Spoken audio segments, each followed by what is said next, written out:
has caused people to like isolate themselves from like their neighbors that live like right next door to them. And I think that plays into this because again, there's sometimes like your neighbor can see things that you can't see because you're busy, or there's sometimes your kids will talk to your neighbors that they won't talk to you about, right? I was one of the few kids that had a neighbor about sex when he was, right. I was one of the few kids whose parents talked to one about sex when I was 7. My friends learned about sex from my parents because their parents would not talk to them and they were afraid to talk to their parents. They're all right. They're all Christian. Hold on, let Adrian go. Yeah, he was polite. He was pointing out some stuff. You said I could come to the last one, but I get it. I apologize, Mark. You'll get to Adrian. No, let Mark go first, man. Go ahead, man. All right, then Adrian. Let me tell us. Go ahead. Yeah, there's something going on here, guy. Can it talk? If I'm up, there's something going on here. All right, there's something going. It's hard to explain, but there's something going on here with technology, with the information at the click of a button, and Christian people children who have the information at the click of a button. I'm rambling here. I'm confused. We have been over this. Marshall, hold on. Let him just learn because I want to get to Adrian. What I'm getting at is, why is it a white Christian person, all the time? But it's these mass shootings are qualified as 4 or more people wounded. They don't know. No, I was going to say about school shootings. Not everyone in there has been white either. My point is, you seem to want to attach a religion to it, and I can't figure out why you're so gung-ho on attaching Christianity to it. Noting that your argument is because they're Christian now, they're more susceptible to be violent. Despite the fact that as Holly and other people have said, this religion has been practiced in the country for 250 years nearly. We're not anywhere near as violent as we were in 1867. We're worlds away from that, right? And Christianity has existed the entire time, right? So if it's existed the entire time, and you only had a couple of spasmodic periods of violence, which lasted, like 10 years into like 40 years, maybe even a little longer than that. I can't remember the math straight. But other Christian countries don't have this problem, right? Like why is it so important to attach Christian to white or attach Christian to school shooter when not all of them have been either white Christian? Like why is that? People are too lazy to do this, but it saves homeowners. Hold on, DJ. Hold on, everybody. I want to get Adrian. He asked. Like, you guys are skipping him. I decided I let Mark go. Mark, we're gonna put a pin in this. I'm gonna let Adrian go, and then we're gonna attack this one because this one's. I'm gonna show you where you're fatally flawed, and I'm gonna try to use another hyperbole that we often hear. But please, Adrian. Yeah, just 2 quick points. What Mark just said, other Christian countries don't have this issue. That's a lie. Yeah, that is a big lie. I'll just give you one example. The Norway shooter. What was his name? Breivik. All of those people. Norway is a Christian-dominated country. Right? That's where you're wrong there. Something that Brian said about taking the parents out of the home. That literally happened in the late 90s, mid to late 90s, when schools was planting the idea into children's minds. Hey, if your parent hits you, you can call the police, right? If you don't like the way your mom is yelling at you, you can come and tell us. The guidance counselors and the teachers and stuff like that was planting these ideas in kids' heads that, hey, you can be emancipated from your parents if you don't like the way that things are going in your household. Stop. Hands off me, woman. Invitation. Stop. What is this? usurping Kingslayer.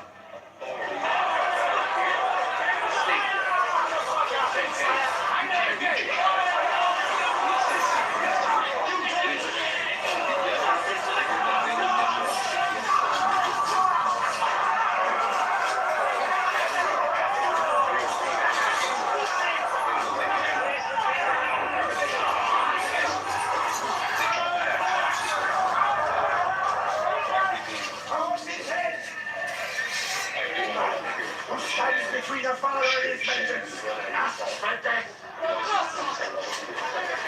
This man is our prisoner. This monster killed my son. And crippled mine. He will answer for his crimes, I promise you. But not here. I will have his head, and if you try and stop me... You will strike me down. Right? Have you forgotten me, sir? Cannot I am the widow of your liege lord, Edward Stoke. I am the mother of your king. Where is our king now? You know very well. He has gone to the court to accept the surrender. Gone to the crag, but not to negotiate. He brought that foreign bitch with him. How dare you? Threatening my lady is an act of treason. How can it be treason to kill my husband? I understand your grief, my lord, better than most. I understand it. But in the name of my son, the king in the north, stand down. They didn't know what was going on. When your son returns, I will demand this murderer's head. Wise men do not make demands of kings. Fathers who look at their sons do. I will have his head. Thank you for fighting on my behalf, Lady Stark. I would have come to your defense, but... Take him to the stockade. Find him with every chain you can find. She won't be a lady yet. So much friction left in you. And drag him. Lady Stark. Don't. You risk getting locked up. Church don't get the deal right now before the power is thrown.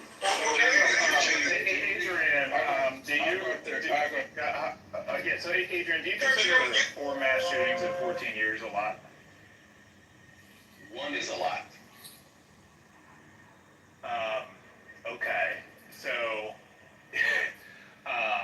you normally examples seem like a stretch to me, like just because something happens one time doesn't mean that like there's a pattern. And when referencing about what the other Christian nations and this issue, you name Norway, which has had 4 mass shootings in 14 years, so it's not a good example, right? Like I hear you saying one's a lot. I understand. By comparison to the U.S., that's not a good standard. I don't know why you said Norway. It seems utterly ridiculous. Just because does not mean there's a pattern.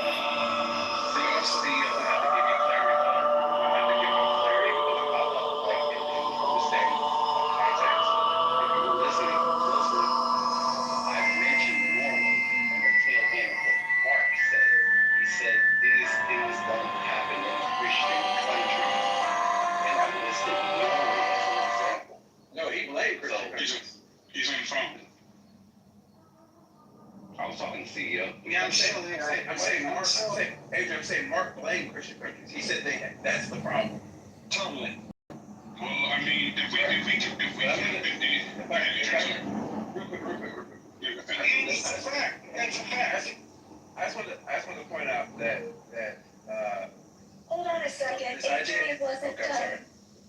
I'm really not. No, go ahead. Hey, I didn't mean to You're more anxious. Go ahead. No. I did not mean to interrupt you. You're not there. No, you go. It's all good. So I was just kind of this. So your thesis is that the increase in CPS has caused a decrease in parenting, which has caused an increase in school shootings. Am I restating your thesis? The usurping of parents' authority is my stance, because that absolutely happened. So I mean, I disagree, because I don't necessarily think that parents' authority has been usurped. I think that So we're overcoming a lot, think that parents and I think are, Kennedy is ultimately my doing it the opinion, right way, I'm not a recognizing if we're going. yet, but I think that parents have gotten lazy. Sustain this long after Kennedy and Trump are gone. What's the word? We better establish their scientific credibility, if you will, and that is. But yet they think that they're too involved. You know what I'm saying? They're kind of uninvolved. I don't know what's going on, but I'm going to be micromanage those that are here to assist. Again, this idea there's no community for but you're not gonna tell me to do with my kid. But I'm not doing anything with my kid. That is my thesis. Mr. He responds. Oh wait, did he respond to Finley? So I'm gonna respond to Mark really quick. 15 seconds. I've spoken with teachers. It's been a lot of teachers on this app that speak out, especially when it comes to mass shootings and things like that happen. And you know what the number one thing that all of those teachers have in common that they said that they love? They say they love helicopter parents. They say the helicopter parents are the best parents in the school because they're the most engaged, they're the most involved, they're the ones that come to the parent-teacher conferences, the school board meetings, the PTA meetings, all of that stuff. And they don't play about their children. They want to know exactly what their children are learning and see how they're being productive in class and make sure that they're on top of their things, right? In school and at home. So a lot of teachers love helicopter parents. So to have these parents disengaged from their children is a problem, and it leads to more things.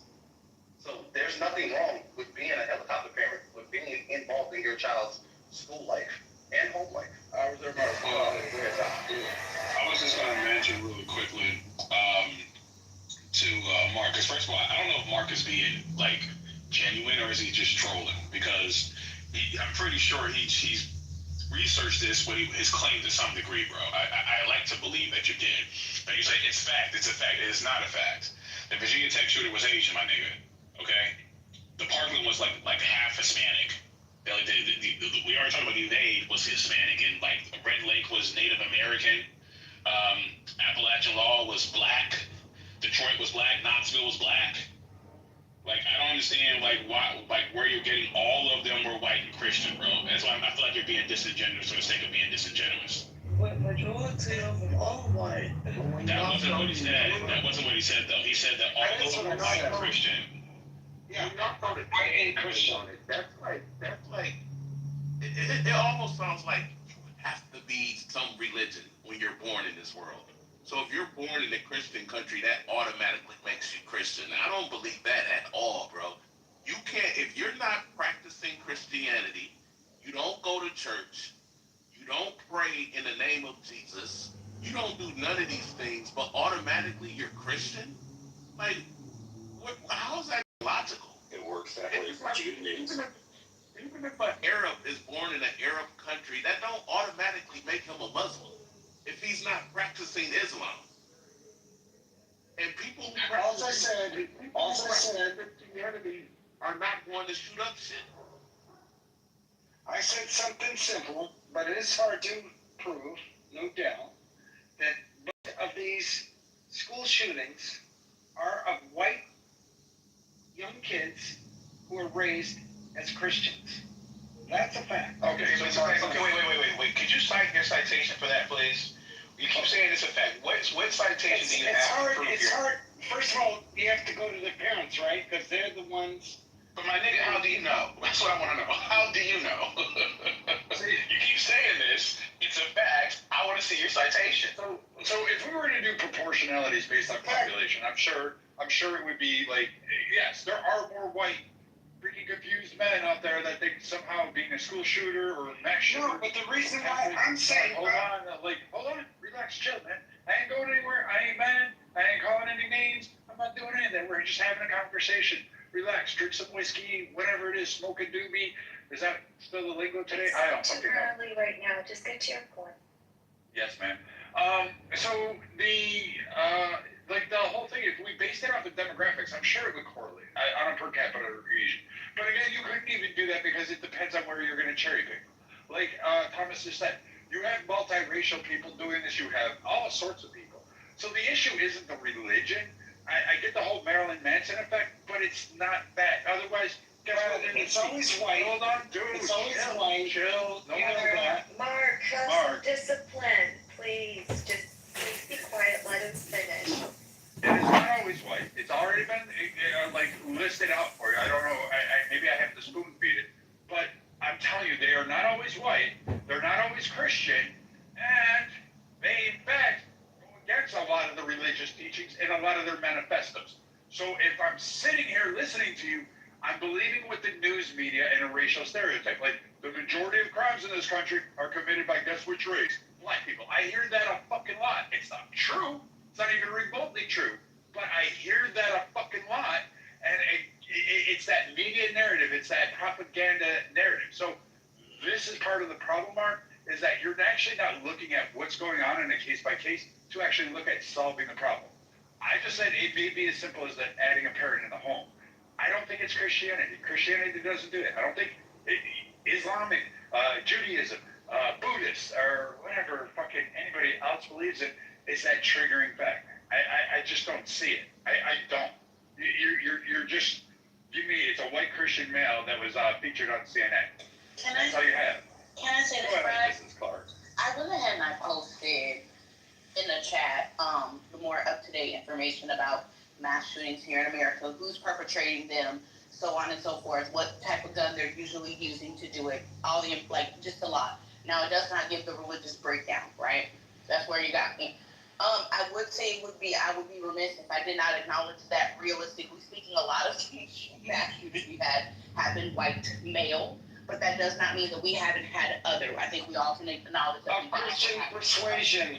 I'm not saying of Christian persuasion because I don't have the information or the facts to back it up. So I'm not going to say that. Now, as I said, I posted the link in the chat. You can read it. You can get more educated about it or see what the graphs and things are saying, right? In this case, I think that it's one of those things that's hard to predict. If I remember correctly, the gentleman that we're talking about is 21 years old, which means he was of legal age to buy weapons. Last time I checked, he did. Brad, correct me if I'm wrong. Did he have anything on file, or was he seeing anybody that would have been able to label him a danger that would have put him on a flag list? No.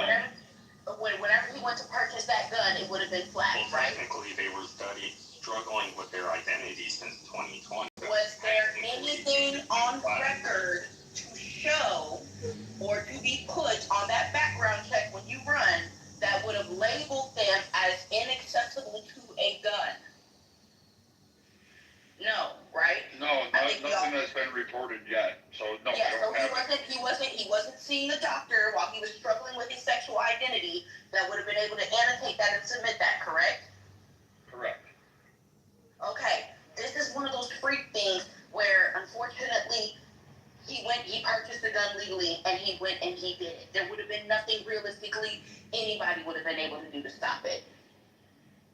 That's just the facts of it.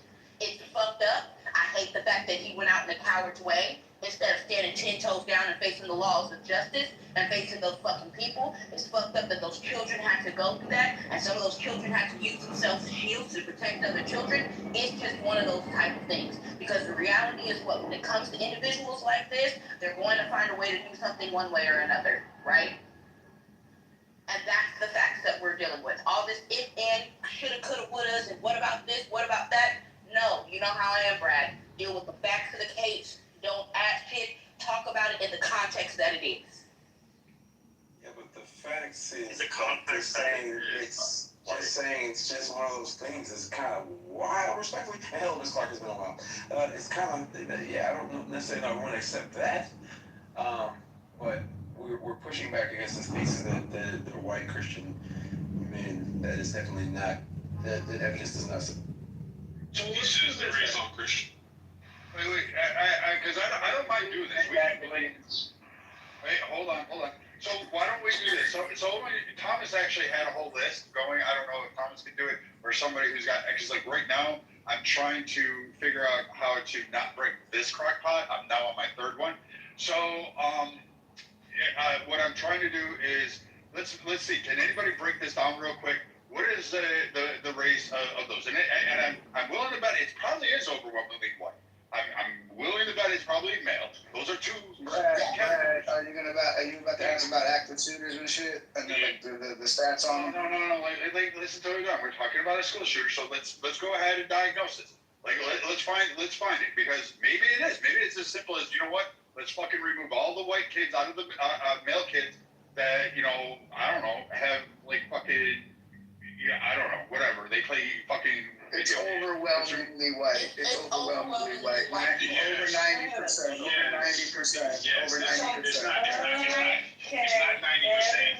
It's not. It's over 90% up until recently. It's not. I got it. Up until recently, yes. Doing this. at all. I just hate when I have to do this, but I have to do this.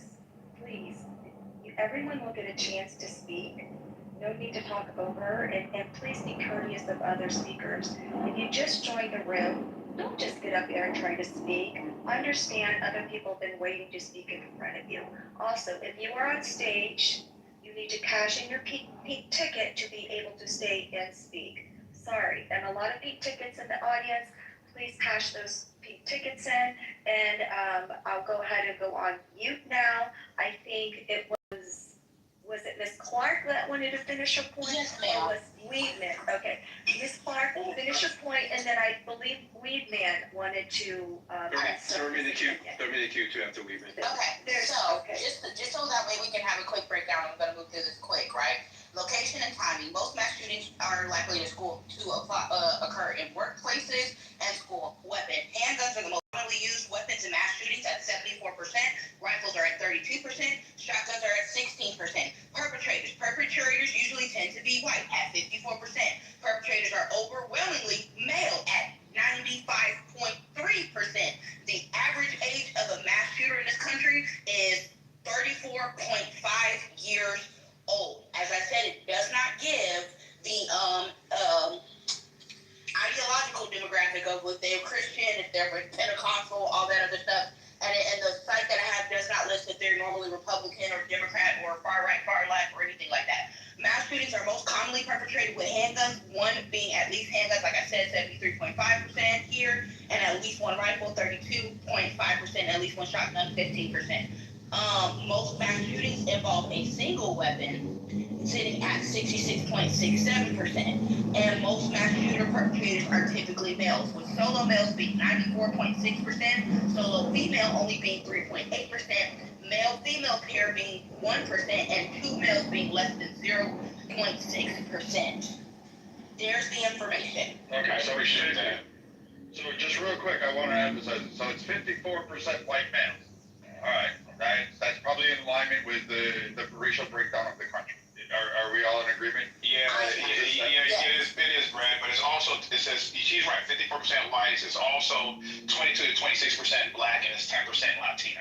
All right, so add those stats. You know what, fine, then we are all on board, we agree that maybe it's not just the skin characteristics. Oh my God, we might get somewhere. It may not just be the skin characteristics, it may be something a little bit more deeper. All right, go ahead, Finley, or whoever was next. I believe it was Weedman. Yeah, Weedman, go ahead. Weedman. Oh, Weedman, I'm sorry. She effectively broke down what the statistics are. Jay Weaver, essentially the FBI and the CIA does extensive research on this. Actually, one of my concentrations for my bachelor's degree was school and campus security. So what we did is we go back to the 1800s when the first documented attacks on schools actually started to happen. And it gets pretty deep. With that being said, her statistics are right. I would say more in the recent years, we've seen what would be off base of the norm, which was white, middle-aged men from the age of 35 to 45, whether you're talking about schools, active shooters out and about in the world, it's middle-aged white men. That's been typically the 90+% ratio up until I think just the last couple of shootings might offset it a little bit because there were some different, racial ethnicities involved. Nonetheless, I'll be honest with you guys, I don't think race is the biggest deal here, right? And I think we can all agree to that.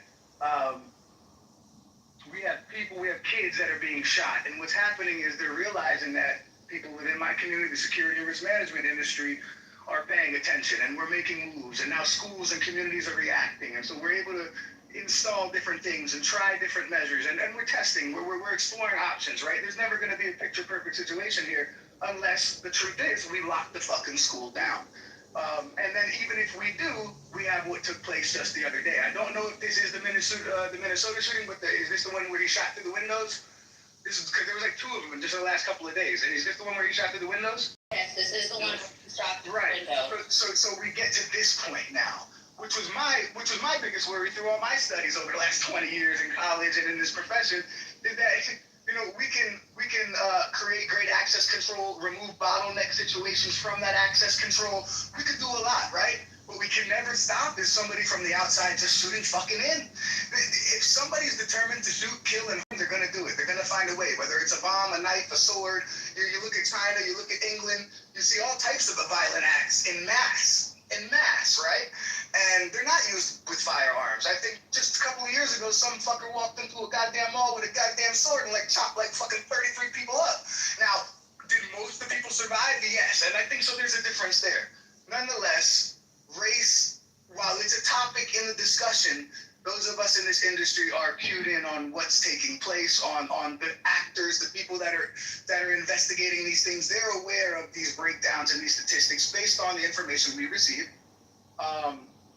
And I could just say I don't think that should be the main sticking point in conversation. I think it's divisive. I think it doesn't allow us to get to a solution. And I'm going to pass the mic real quick. Sorry for being so long. Can I speak, please? Can you guys hear me? Yeah, let you go ahead. Go ahead. Yeah, good. Anyway, go ahead. I'll go up there. Thank you. I just want to know if we brought up mental illness, isolation, bullying. I think when you have that combination, it just adds to the piece of the puzzle, you know, that isolation, especially from their parents. The parents don't know what's going on. So I think mental illness needs to be really up there too. I mean, gun prevention, of course, but these kids, some kids out there, I don't know what's going on with them, but yeah. So the National Alliance of Mental Health says Excuse me, that, it's real quick. No, it's Mr. Finley's turn. Thank you. So the Violence Project talks about this, and I think one of the reasons that we think that most mass shootings are white males is because we're thinking about school shootings, and they tend to make the national headlines, whereas your day-to-day quote-unquote urban violence amongst people of color tends to be, you know, not always multiple victims, and it tends to be, it's a narrative. Like, so if it's a gang-related violence and, like, you know, 2 people got shot, it's not gonna make national news. It may make no local news, it's not gonna make national news. But when Tyrone does that with Pookie and right, with 2 people. But if Chad decides to go in and shoot up, you know, the school, you know, kills, you know, 15 people randomly, because of whatever reason that he has, because his brain ain't wired correctly, that makes national news, and of course that's what's highlighted, so that's what the perception is, and it's not the reality. But I want to point to something that, another part to my thesis, about one, we don't have the community we used to. Number two, the way that we are, especially in the school system, the way that we are raising boys. You may not believe this. I know that there's patriarchy people out there that believe this is oppressive patriarchy. Boys are failing. They are failing. They're slowly checking out of society. And it starts young, because the way we educate boys, it's a whole problem systemically. And these aren't my words. There are multiple organizations that talk about this, that there is a problem there. And when solutions are offered, the pushback is, no, we can't do that for boys specifically because we're going to go back to the old system, patriarchy, evil, blah, blah, blah. But the reality is there is a male deficit happening right now with respect to economically, educationally. I mean, if you've been to high school graduation or college graduation, look at the top performers. They're mostly all girls. There's a guy sprinkling there every now and then, but mostly all girls. There's a problem there. And I think it's worth having. I think, wait, someone lost on so much about their mic. No, I just needed to ask somebody who knows how to cook. Do I heat the crock pot bowl up first before I put it in the stupid fucking thing? Dear Bradley, no. No, you don't do that. That's funny as fuck. So you just put it in as is, right? Yep. All right. Go on. Is the fire department on your speed down, Brad? Before you do that, just make sure you get first. Bro, you better preheat that fucking crock pot, bro. He's bringing more kitchen appliances End up with a fucking screw worm. an entire country. I swear to God, he's blowing up more kitchen appliances than anyone. What is he making? I'm surprised he's still around, bro. Hey, what is Listen, you're very resilient. Excuse me, I'm sorry, Mrs. What is he making? A pile of mess. That's that's what he's making. You know, he actually food. Grits, bro. Bradley, what are you making, honey? I'm gonna try to make a shepherd's pie. He's making shepherd's fucking pie. He's making shepherd's fucking pie. Whatever the video thing. It says an 8-step recipe is easy. I just needed to cook. So I got a quarter lamb. Baby, no. I shaved that lamb thing. is cooked in the crock pot. We're not putting the potatoes. We have to boil the potatoes, mash them, and then bake them. This is fucking way too complex. I'm just doing it by this recipe. We'll see if it goes and happens again. Yeah, I got you, bro. I got you. God bless you, bro. The first thing you want to do, Brad, is you want to score the crust with the little mat. You can't say the word score. He doesn't know what score means, Blake. He thinks he's thinking about football or rugby. Okay, let's get back to the conversation, please. All right, so back to Freestyle. Just don't talk over. Just don't talk over each other. Did someone new want to get it? Yeah, I wanted to. Well, I was gonna resume. I'll get in I'm there. gonna get into. Because I remember something about mass shootings being 4 or more, and I think that's like intellectually dishonest. Because, like, for example, if I'm in a street gang, and I know my ops are standing in front of this gas station, and I go do a drive-by, and 5 people get shot, people are still not going to call that a mass. If you could say technically it is, but no one's going to call that a mass shooting. Now, if a random guy walks into a Walmart and just starts shooting up the place because he's crazy in the head, that's a mass shooting. So I think just because something legally says 4 or more, we all know what really a mass shooting is compared to, like, gang activity. Well, we have to be talking about drive-by shootings, DJ. Again, this is a lot of us have a 1990s view of, like, violence. That isn't as common as it used to be. And believe it or not, I get the legal definition, but the 3 or less is not as rampant as you think it is. And gang violence is tracked a little bit differently, and there's a ton of data on gang violence. But I know that we're trying to make the comparison between the drive-bys and the school shootings. And again, I address that there is a problem here, to be fair, which is why we think it's all white males. But that drive-by narrative just isn't a thing anymore. Not saying it doesn't happen, but it's not like it used to be in the 90s. It's like rare, very rare. Detroit's way more calm, but do you guys want to, like, just for sake of argument, define mass shootings in a very specific way? Then we can all be on the same page with each other. A mass shooting is defined as 4 or more people being shot at one time. So let's stick with that. We stick with that. All right. For simplicity's sake, thank you, Marshall. Yeah,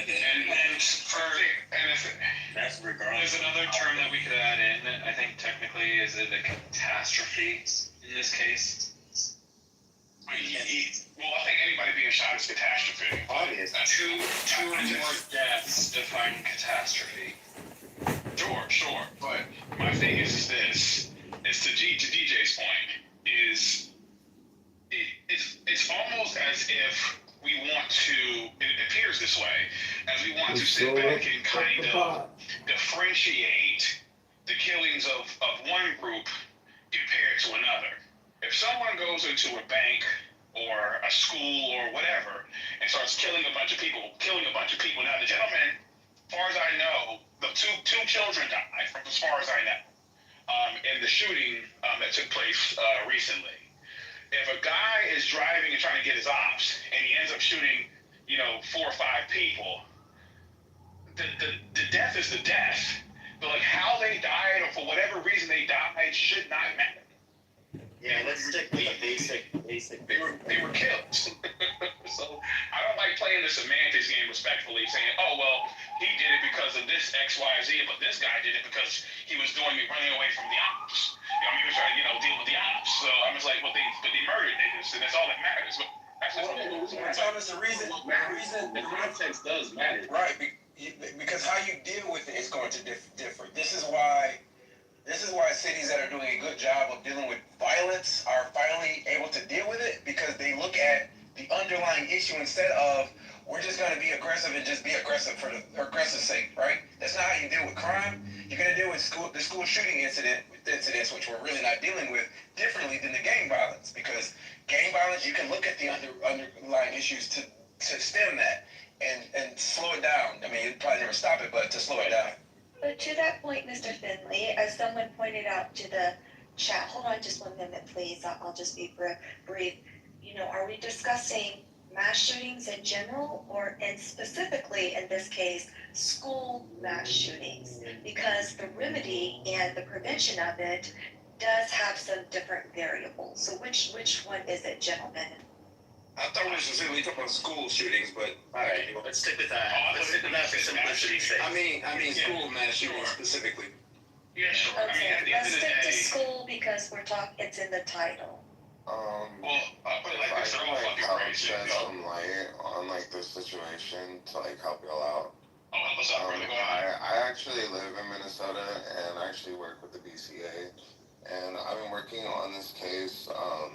I was on vacation for 10 days, so I like just hopped on it within the past 2 days.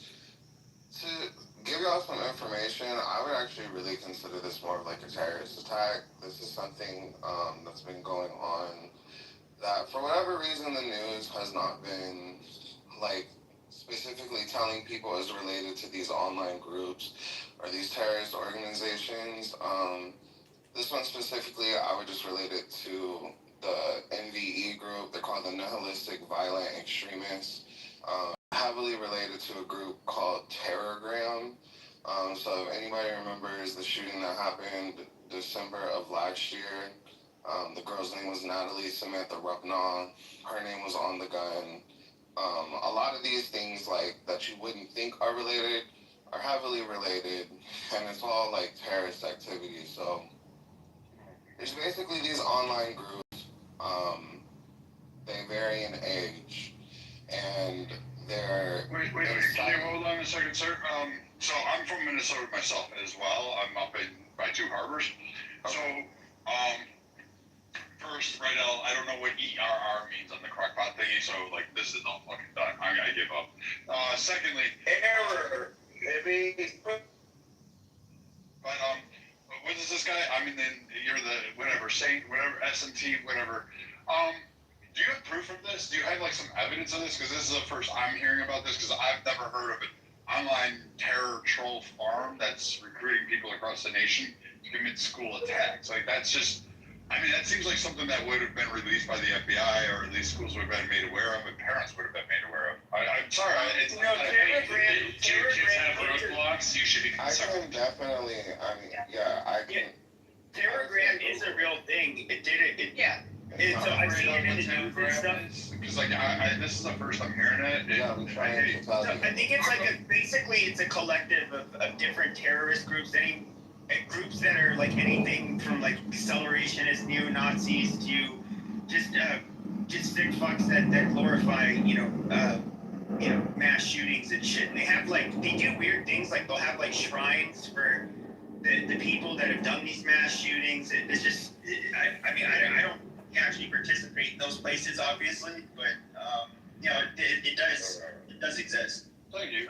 Thank you, Pete. SMT, can you elaborate a little bit more on what he said too? Because, like, again, I'm not trying to draw anything. I'm not trying to make a mockery of anybody. I have ignorance on this. I am completely ignorant to this facet of this conversation. No, Telegram as AMC is actually is very. Can I let SMT go, Meg? You can go right after him, but can we let him go? Because I really want to hear this. And since he brought it up, I heard what Pete said. And I value what Pete said. I just want to hear what SMT has to contribute. Yeah, I think a lot of people are ignorant. That's the only reason I came in here. I know that I was ignorant to this, so I'm just trying to like lay out the facts so people aren't ignorant, because it's actually a big deal. Do you have sources like we can post? Because KK's got spirit fingers and a hat, but I don't know if she knows post, like, yeah, so once I finish talking, like, I'll gladly post, like, some links off of research that I'm allowed to, like, post in the chat for you. Okay, thank you. So, basically,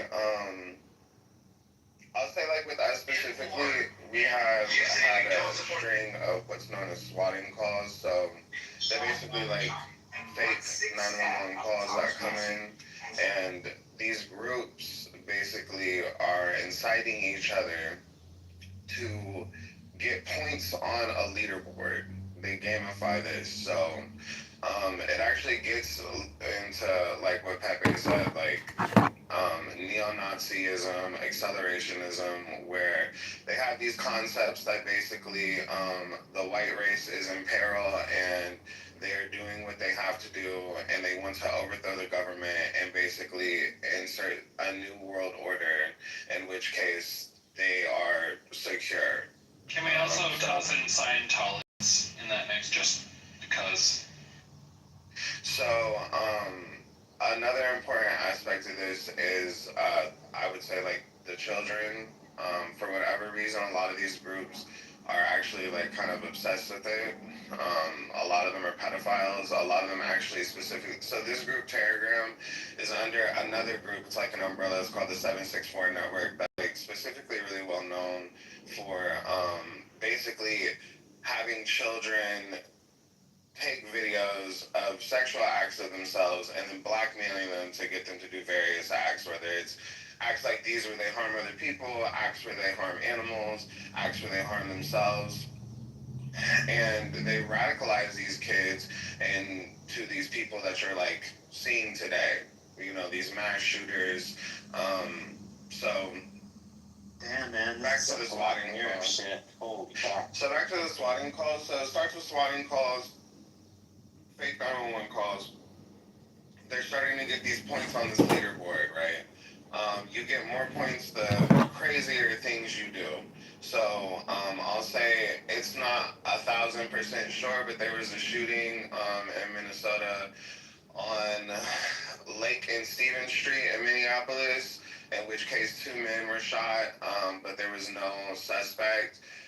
It's possible that that one was related. Then that was on the 23rd. On the 26th, the day before yesterday, there was a shooting at 3,300.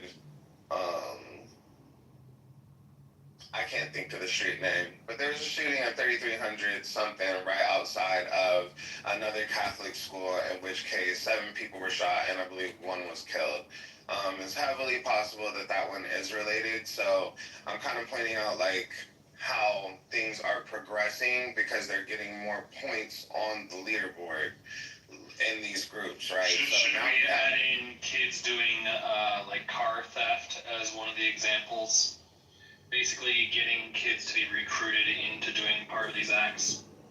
Yeah, car theft and like just severe beatings or like animal cruelty. I mean, those are other examples. So anyways, on the 27th now, we get to the shooting, in which case 20 people are injured, 2 are killed, or 17, I apologize. And this person could have killed more people. Obviously, like, they only used 2 magazines out of like the 5 to 7 that they had. They also had 3 pistol magazines and they had a shotgun, from my understanding, that was not used. And then they got away. Actually, to be specific, yesterday they did get away, but instead of driving off, they stayed there, walked around in a park, and then killed themselves. When they do these bigger acts, this is where you get into like the Satanist ideology of it. They consider themselves, they call them a saint.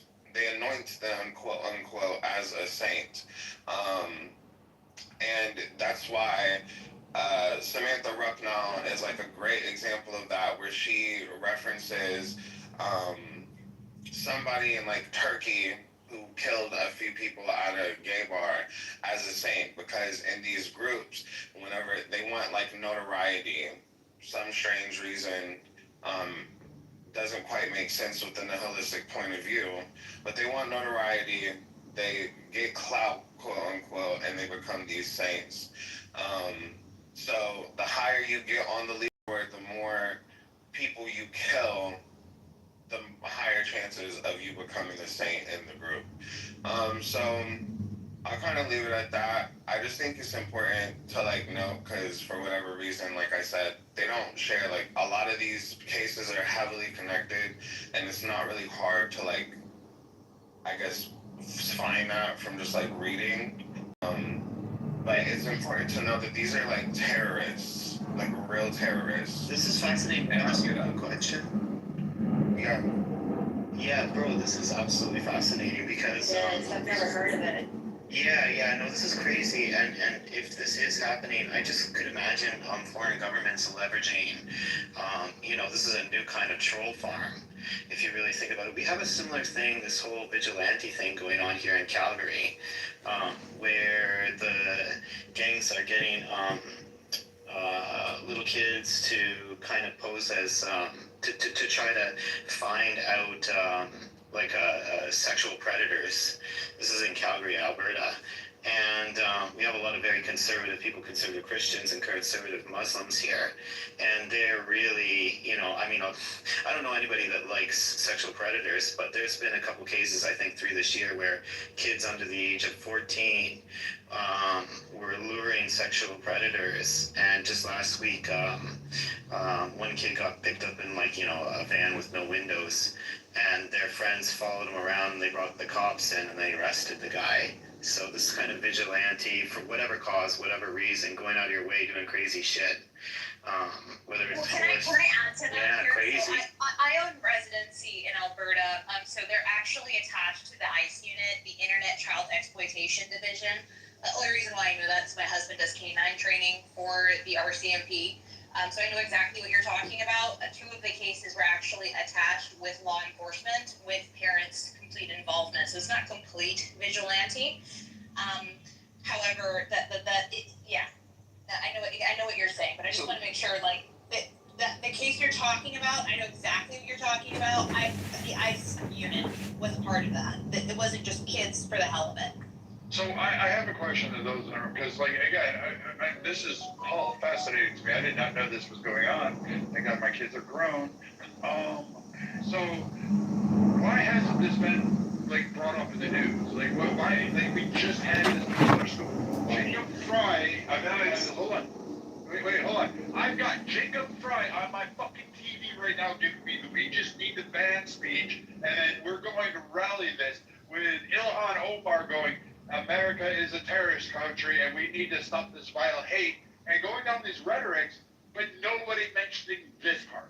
This, parents knew about this because, they're working, they can only do so much at a time. But if they knew this shit was actually going on, they would be like me, hold on a moment, what the fuck is my kid doing? It's no, I don't. This shit is harder to control. I didn't ask you, hold on. I didn't ask you. I asked the people that are in the U.S. that know this stuff. You just found out. You're in Calgary, you don't know this. So, who knows this? Brad, as someone who's in Minneapolis, these are the same people that the police force left loaded guns inside their cars during the very first night of George Floyd protests. The cop car gets broken into. And so because they use the claim from the police, go get the loaded gun that someone broke the cop car because they just wanted to cause damage to the cop car, nothing more than getting a gun. They released tear gas indiscriminately to everyone. Same people. So, I'm not surprised. Brad, I was gonna go ahead, Cass. Thank you. I just want to say thank you for asking that question, because I didn't know that either, and it makes a lot of sense because now I'm thinking these are not lone wolf incidents as we thought before. Probably there is something to it, that it's a network that we can look at. But this is this is really fascinating news to me, and thank you. I'm Saint for saying this. I also Brad for investigating. Yeah, thanks for this room, Brad. I mean, this is fascinating. The same shit's gonna end up happening in Canada too. So it's not completely off topic, definitely. I agree. It's something, excuse me, Mr. Finley, I'll go right straight back to you, sir.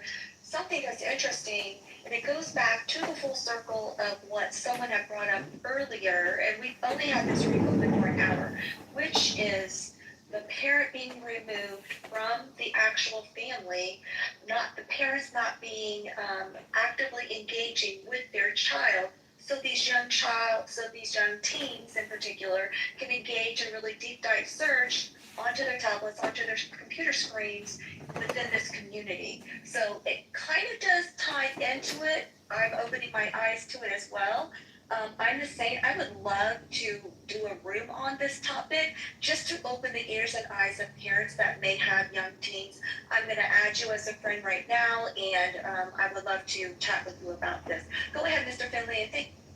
So with this group specifically, because I've heard of it before, but from my understanding, it's like very fringe and like only a couple of cases here in the States, because it's not just here in the States that this group has had influence on. There's like other instances in other countries, but it's like very fringe, and it's like the connections aren't there to say that there's a pattern that we have to do that requires a response. I think again, there's only been like 2 people that are loosely connected to this particular online group, as far as I understand.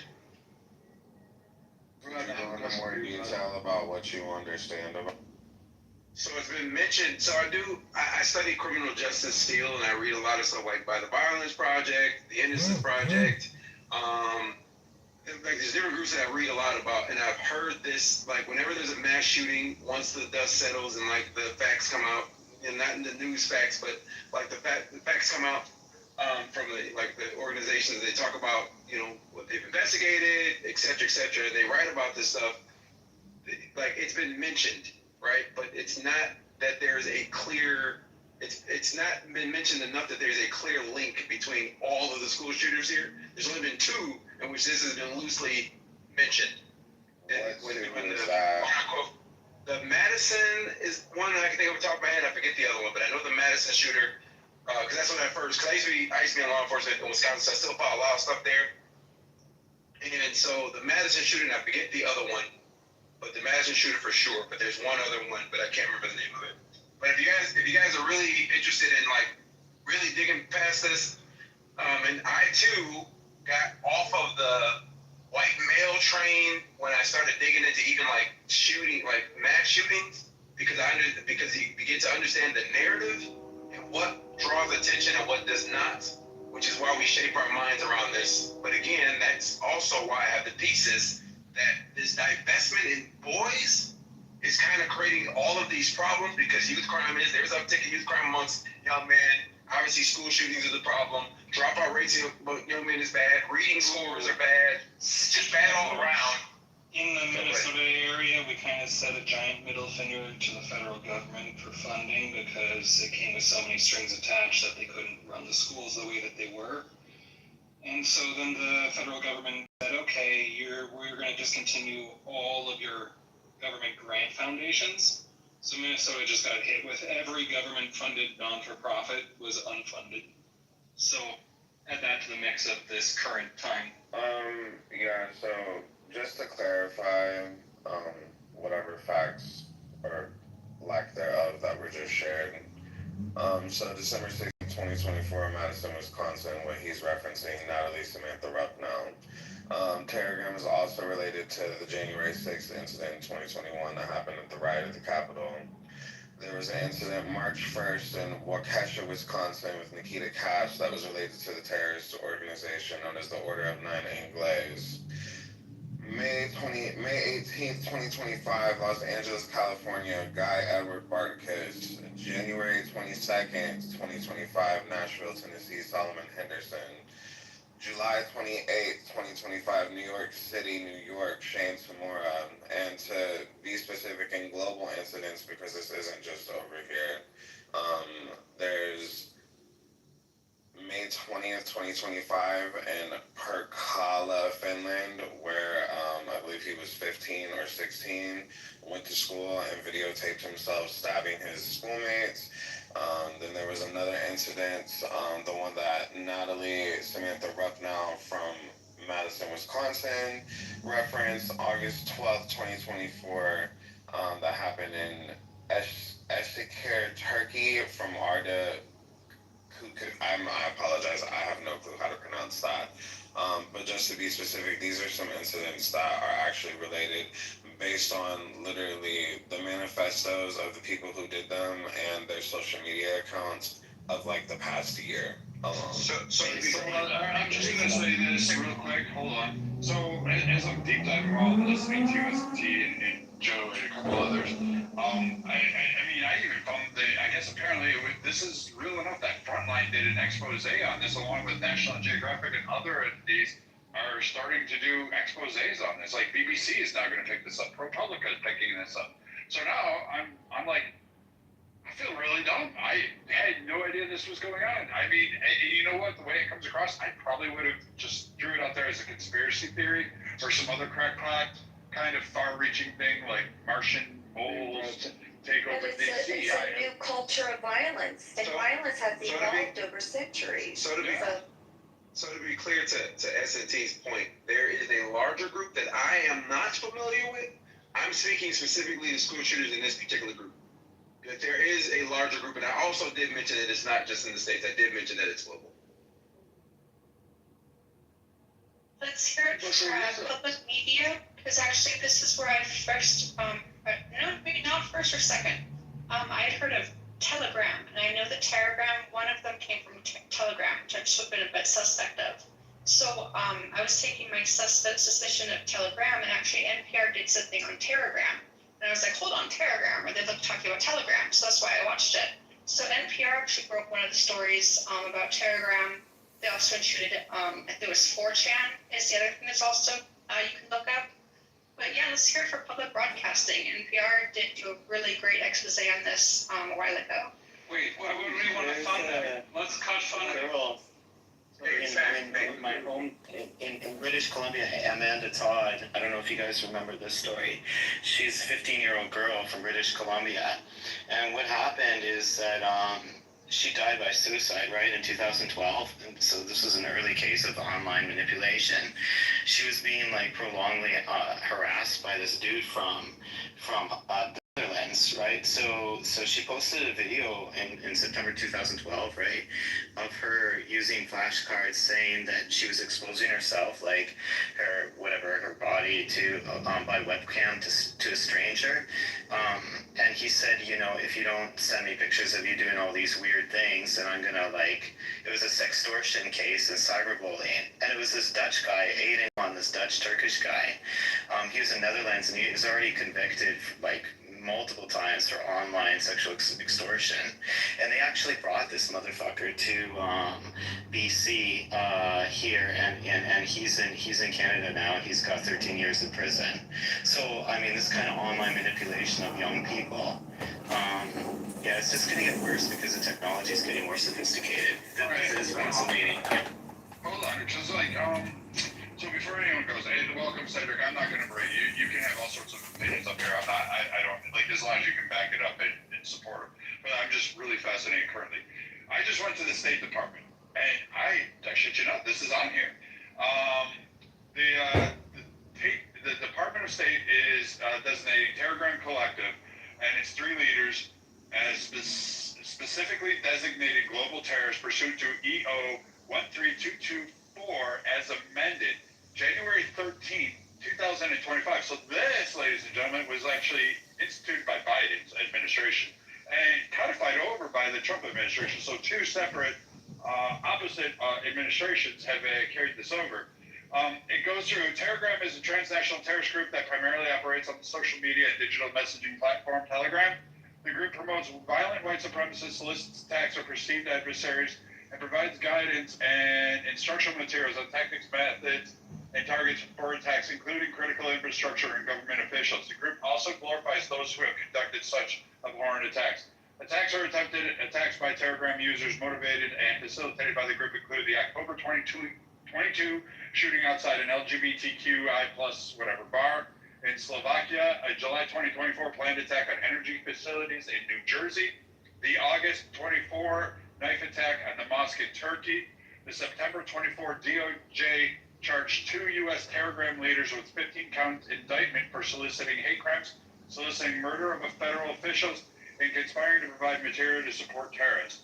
Additionally, the State Department has designated 3 leaders of Telegram as SDGTs, pursuant to EO 13224 as amended.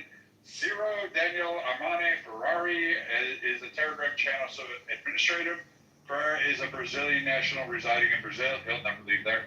Milicu is a senior member of Telegram, is located in Croatian national residence in Croatia, and Hendrik Wall Mueller is a Telegram channel administration.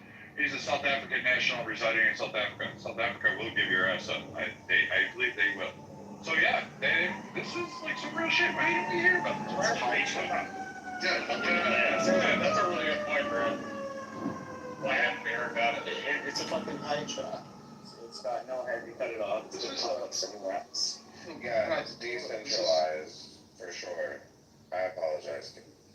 I think what's crazy is that like this is what we're supposed to be focusing on. I think both sides of the aisle can definitely get together on this and try to like figure what this is, because like I don't know why it has to like be one or the other, but this is crazy. But this is the first time I'm hearing this. I'm kind of shocked that this isn't like mainstream knowledge. So thanks to I'm the Saint for that. Also kind of a little ironic because the cult also venerates the saints, and you have I'm the just local It's actually not mainstream though. That's actually what's social. What we're talking about is that I first picked it up off of Telegram and NPR, and the Saint works in this, and then we're picking this up off of other channels. But the major broadcasting stations are not broadcasting this. I only found it on NPR as far as in articles on stuff like that, or on Telegram. So when people say that why haven't the news been talking about this, one of two reasons why. One, this became mainstream media coverage, then A, you're going to legitimize them, or B, you're going to drive them underground. Option C, you're going to glorify it. It's the same reason. They already do it. That's what I mean by legitimize. Yeah, I was gonna say, it's the same thing as to why when human trafficking operations take place, it's not broadcasted, because what we don't want is for people who are sick fucks to get off, right? On seeing the victims and the cases and the information. So you generally would have to have nowhere to look to actually see the court case and the entire operation from beginning to end. So I think that the moment, you're right, sorry Adrian, you're correct. The moment you legitimize it and you bring it to surface, you're indirectly recruiting. Exactly. And then there's VPNs and there's all sorts of different ways of hiding exactly where you're living. I mean, it sounds like these guys are pretty committed to the cause and they've been doing it for a long time. That's why we know who they are. But if you have crazy kids using the internet to do crazy shit, if it's a one-off, good luck trying to find out who they are. Like, and the other thing is that, how much control do you want over the internet, right? Control, like, even all these massive social media companies or internet companies, whatnot, they can't have total control over everything.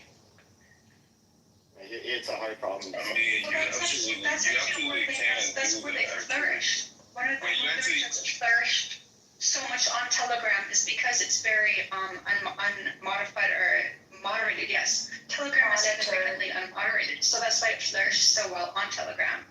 Yeah, I was gonna say, a lot of social media is like controlled by somebody. Like a lot of the internet is already controlled, so I don't know why you couldn't just filter the kind of messages and information that's just being going through your system and just stop that from happening. Like it's completely possible. I was saying it is possible because someone was saying that you can't stop it, and that's the point I was making in the chat, that I think some people always bring up this counterpoint of not being censored, or someone not having too much control over the internet, which they already do. They can stop you from saying certain things already. I don't know why some people are want to, at the risk of allowing this kind of culture to continue, they just want to protect some kind of free speech thing, which isn't a free speech thing. Things on the internet. So yeah, I don't know. I think people should get over that and and things are obviously influencing a certain kind of outcome, I think it should be okay to censor that kind of stuff. Yeah. Yeah, I don't disagree. I mean, if I was the leader of, let's say, North Korea, a very unfriendly country, and I wanted to create a whole bunch of problems, but I didn't have tons and tons of money, man, you know, recruiting very mentally unstable teenagers is not a bad idea. It's a cheap way to rip apart the culture of, you know, it's asymmetrical warfare at its highest. It could be asymmetrical warfare. I'm not saying it is at this moment, but Well, you also have the administrators of the platforms, and I think, I'm not sure if this is, as to my knowledge, Telegram is founded and still owned by a foreign national, maybe Russian, I think he is Russian. So, yeah, so there's a certain amount that, can get through, because, Russia has very different, and also him as the owner has, I guess, a very low moral code.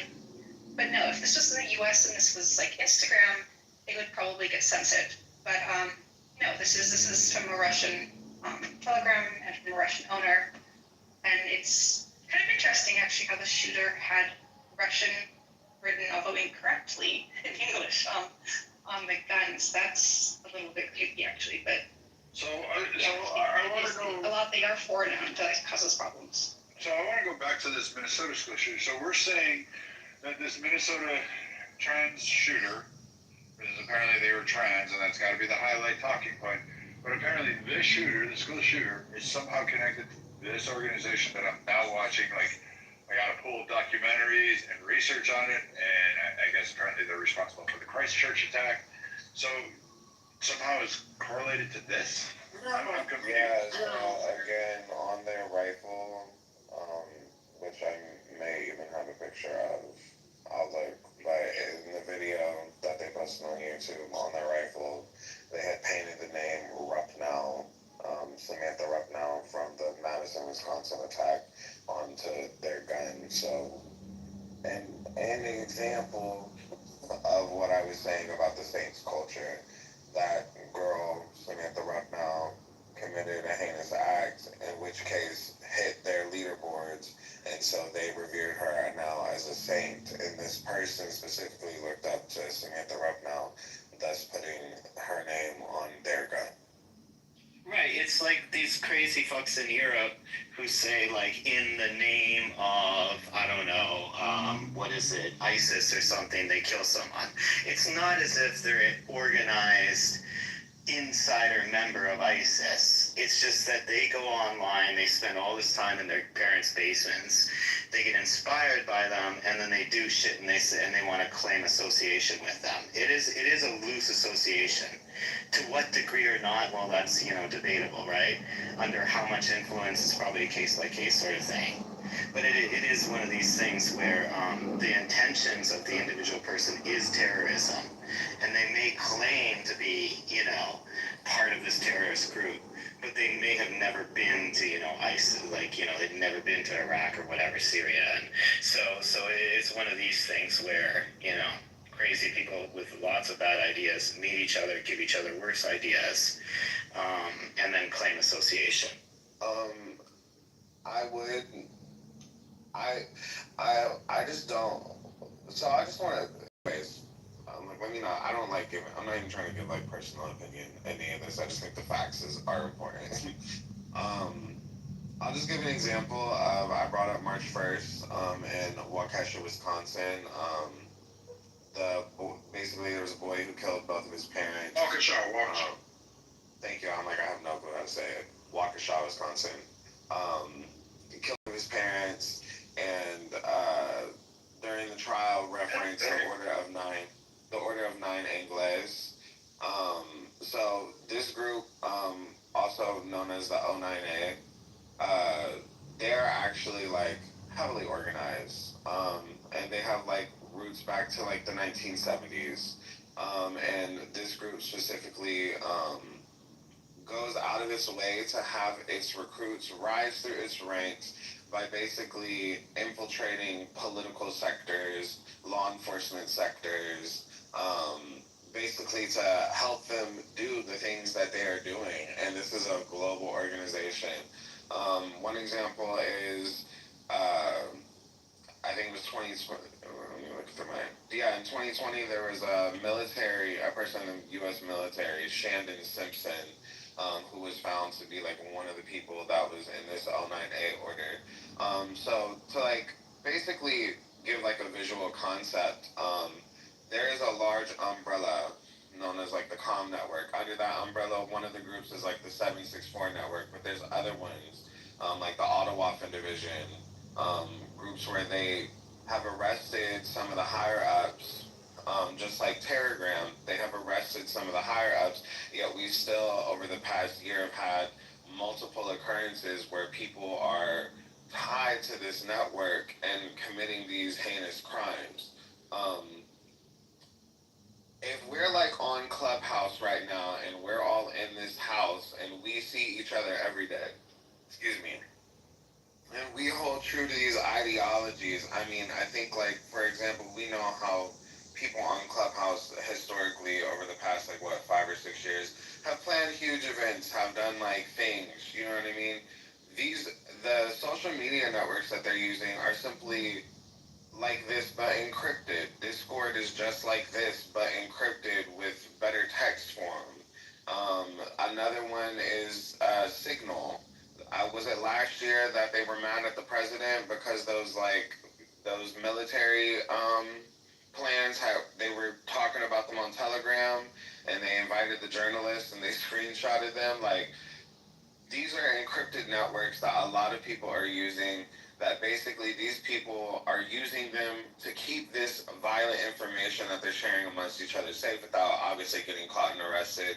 They're sending out, like books, zines, programs, whatever you want to call it, on like how to make poison, how to make bombs, how to properly kill somebody, how to properly plan, something like this, in which case to like route yourself into an area and get as, like, these are like things that are actually like, in my opinion, in some cases, very well organized, depending on the person. And I would say this from the evidence of, you have the people who are just calling 911 with fake information, and then you have the people who are actually starting to commit these acts, and then you have the people who are doing like these bigger events of terrorism. So, I understand all that, but here's what I'm drawing, like, based on what you cited, and then what I'm reading, because, like, I'm just completely fascinated, and then what I'm watching, like, just quickly on clips here, everything goes, it's white supremacy. However, I'm going to carve this one out. There seems to be, it does have this, like, nationalistic tendency. I'm not going to discount that. But I'm confused as if the leaders, not all of them, they're not all white. That's an amazing part. And not all the people in this seem to be, like, I would say white supremacists, but it's labeled as a white supremacy. And I mean, I think the reason why it got missed and why people aren't aware of this actual being spread, because this is actually calling, like, I'm looking at, like, chats that they've managed to, excerpts from court cases. They're showing, like, oh, target your church.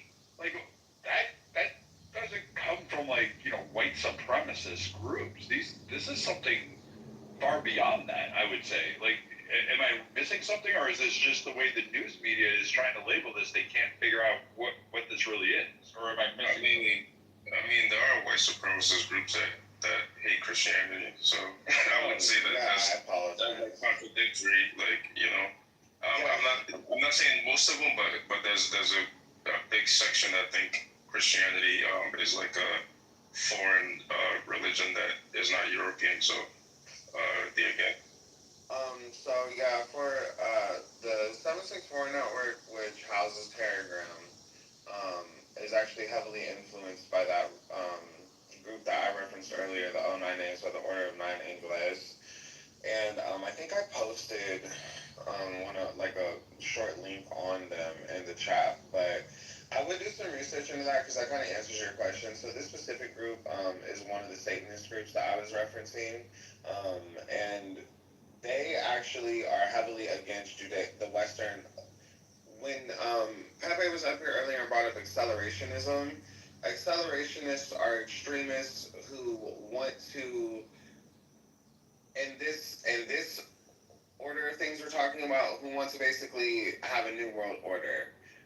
This group, the Order of Nine Angles, which heavily influenced all of these groups, is Satanist, and they are heavily against Judeo-Christian values, and they feel like our government and system in the Western world is too influenced by these Christian values. So if you saw the video, for example, from the Minnesota situation, you saw like on the gas canisters it said Jew gas, just to kind of like tie it all together. So they have like this concept that I actually was just reading about it last night, but basically they believe that they're going to basically destroy the government here, and then at some point they're going to usher in this new world order of white supremacy. Then we're in like a phase where there's an aeon, so like a god that people worship. So they're considering America the aeon right now. This is where we're getting to like the Satanist concepts, right? So like everybody in the world is worshiping America, this aeon. Once that falls, a new aeon is brought in, but they're considering it like some time in relation to like its Imperium. I didn't fully read on it. God forgive me. I did post the links. Something about colonizing outer space, and also like when the Imperium thing comes, it's supposed to like bring them joy and happiness. So as far as like the white supremacist aspect, I'll just say no. I don't think you have to be necessarily white to be a white supremacist. Because Solomon Henderson was most certainly black, but was definitely citing things from white supremacists and like using a lot of that language. I think that this is just like, you know, these groups who have these ideas and these goals and are radicalizing children. If that makes sense, like that's pretty much essentially what's happening. That's who they're recruiting. You have a fascinating cat, Saint. This is crazy shit. So, Saint, I'm watching Curtis's video. Thank you, Curtis. Curtis put a video in the chat for you, those of you that want to watch the shooter's video from Minnesota. It's eye-opening. Be cautious that you're not watching it in a place that, like at work or something like that, or around your kids, and don't stream it to your TVs and be dumb about it. It's disturbing. It's actually something that I would be terrified of, and if I'm scared of it, you should probably be a little bit afraid of it. I'm blown away. I did not know this. I think this is a hate group. It could be white supremacy. Fuck them. I don't really care what clan they want to call themselves by. I don't really give a shit. If they have Casper conventions and Target bedsheet sales, I don't give a damn. I'm just fascinated that I never knew about this until today. And everything you said, saying I'm cross-referencing and checking, and it seems to be accurate what you're saying. So I can't say this is just some sort of conspiracy theory or some kind of rabbit hole. I would never condone this. This is not something in my wheelhouse. I'm actually kind of disgusted that this has not been brought up a little bit more and been more precisely correlated, especially when after the incidents you cited. I have an issue with this. I have another issue, like as I'm diving through, I can see why people would have been choosing to ignore this, because I'm watching this. The Young Turks, they're doing, oh, the neo-Nazi lady with a trans man on, Benjamin Carollo, talking about how dangerous this woman was because she's the voice of Telegram, but then finding out she's later discharged of it and she wasn't connected to it, but they were like going on because she was blonde hair and they went down this race thing. I'm like, I don't know. I can see why people like just don't pay attention to the stuff that we should be talking about. This should be something that we know about. This should be something everybody knows about, especially parents with your kids online. I'm massively confused why we don't. Yeah, I'm gonna leave. So I just want to say quickly before I go. Yeah, so I came in here. I didn't see any rooms like talking about it, but I work with the Bureau, the BCA, the Bureau of Criminal Apprehension, and so like basically what I'm like sending are just like public links that I found because I just literally went back to work 3 days ago. No, yeah, yesterday was Wednesday for me. And like literally like hopped in and then this happened yesterday. And so these are like just the immediate things that like my research brought me to that are public. The information I'm sharing to you is like public stuff that I can like actually give people that I just think is important because it's something that the news is obviously like not informing people on, and they're targeting kids. A lot of these groups, exploitation. It's not anything in reference to gender or there's boys and girls. It's not anything in reference to political ideologies. As you see, when you pay attention to the Minnesota one, for example, it doesn't make any sense. A lot of people would be like, okay, this is a trans person on the left, but the person's like citing this Republican guy, but at the same time it's killed Trump. Like these aren't anything that I would say are like held by any defined lines outside of these people specifically like reference their hatred of humanity and humankind, and they are enjoying the concept of getting notoriety from killing people in their early 20s. They're in their teens. They're 16 years old to it's important for people to kind of just be aware, especially if you have kids who are on video games or who you're hearing referencing like specific stuff. Parents are getting charged now for Samantha Ruffnow's dad got charged. The one from Madison, Wisconsin. I think that may have been the first one. As they should, right? Because now who's about to tell these, for instance, yesterday, 20 people or 17 kids injured, 2 dead,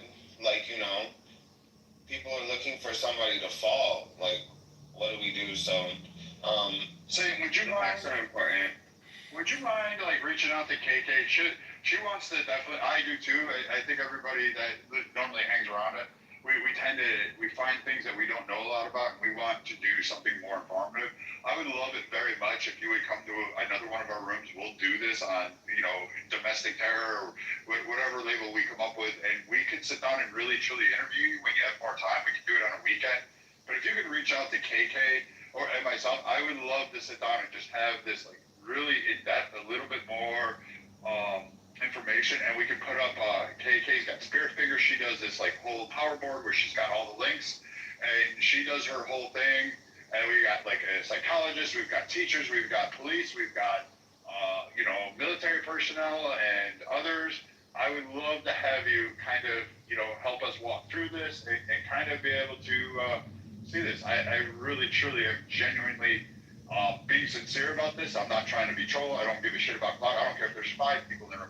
I'm just genuinely very curious about this, and I promise I will do as much research as I can before you come in, so I don't come in completely dumb and you're trying to baby walk me or spoon feed me everything, but that we can get to the guts and the meat of the substance right away if you'd be willing.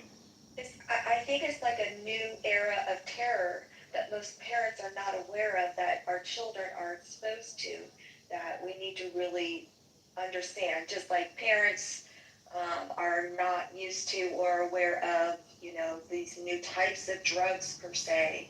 It could be laying right there on the counter and you would not even know that would be something potentially dangerous for your kids. So just even that knowledge would be good. So yes, I'm the same. I will definitely, we follow each other now. If you can send me some information and I'll work with you, we'll figure out a schedule, but this is great information. Brad, can you do a quick reset, please, since I'm sure your crock pot is about to explode? Oh yeah, that broke already.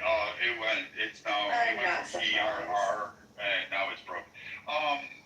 So I'm just gonna throw it in the oven and we're gonna try the thing. I put it at 475, hoping it'll cook fast. I hope. You do not cook lamb at that temperature, for crying out loud. Bradley, that's it. I'm gonna have to fly down and cook you 2 weeks of food. I'm fine. Think you need a Brad cooking insurance? Help appliances in your house? Brad needs life insurance. I think Brad needs insurance. He needs to put himself in a bubble, like a self-protective bubble. I guarantee the seat coverage is up to. I guarantee. Is it mutton or is it lamb? It's lamb. I didn't shoot this one. Okay, so it's not mutton. All right. Well, Did you say this one? Brad, why are you cooking lamb in a crock pot? First of all, did you marinate your lamb before you even put it in a Mrs. Clark, baby, I tried this with him. No, ma'am. Know what Mrs. Clark, Okay, are you, there is no butter, there is no rosemary, there is no garlic, there is no salt. I know you're white, but you can't be that type of He's white. the middle-aged white dude. Did we expect him to say that too? But he didn't want to go there. Brad, I know you got some Worcestershire sauce. Alright, Mrs. Clark, Mustard and soy sauce.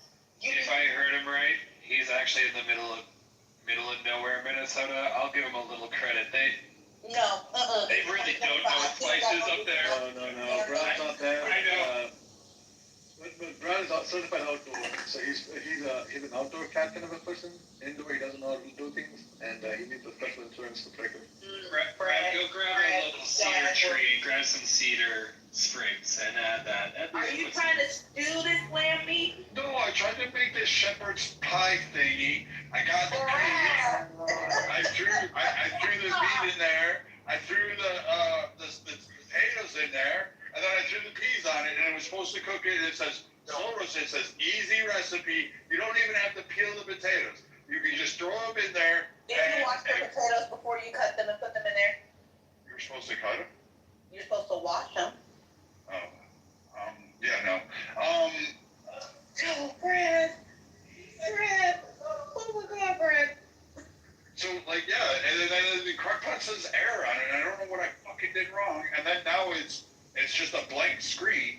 And Did you have any liquid inside of the bottom of this crock pot? No, that was the other one. Okay, it was probably erroring because it got too hot, and that's the only reason why the crock pot will error. So if there wasn't any water inside of the crock pot or liquid, it will do that. I think I put any in there. I did it on the first one. I did it on that other one. Crock pots with displays on them?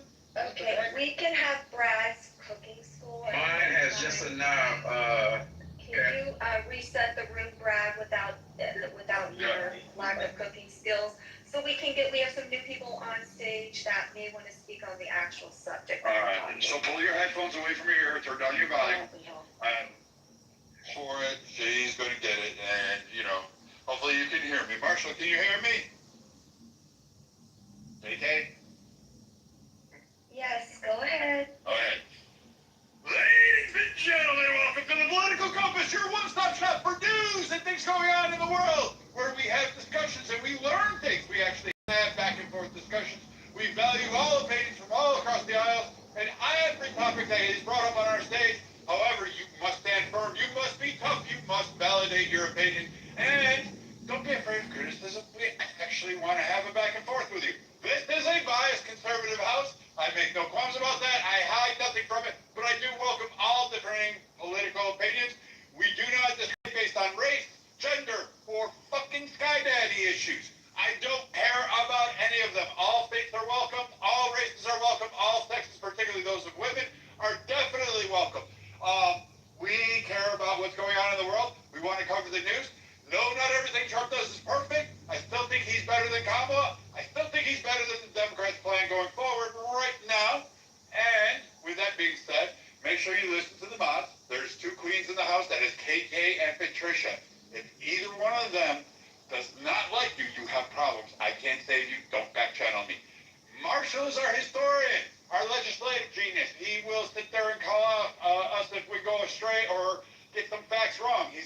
Nation Highway. We learned from everybody. I'm fascinated today. Today's topic was on the Minnesota shooter today, and of course the Scotland Queen Mary of Scots, the Scottish girl and her axe and knife. If you haven't found that one up, Google Scottish girl with axe, and you will find an entire fascinating thread. I just loved all the memes.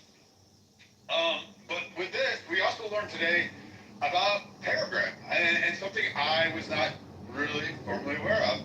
And I think we're going to have further room. So please follow the club, follow speakers, people you like, and come back. We try to do this about 1 to 4 every day, or at least in between, and usually on weekdays. But we're going to do an expose on this. We're going to deep dive into this. So we're going to gather some information. We're really going to try to provide some information to people and maybe draw a big crowd so people can be aware of what's going on, what this is about, so that you can protect your kids. That's the overall goal. Some of us have to actually stand up and protect the world.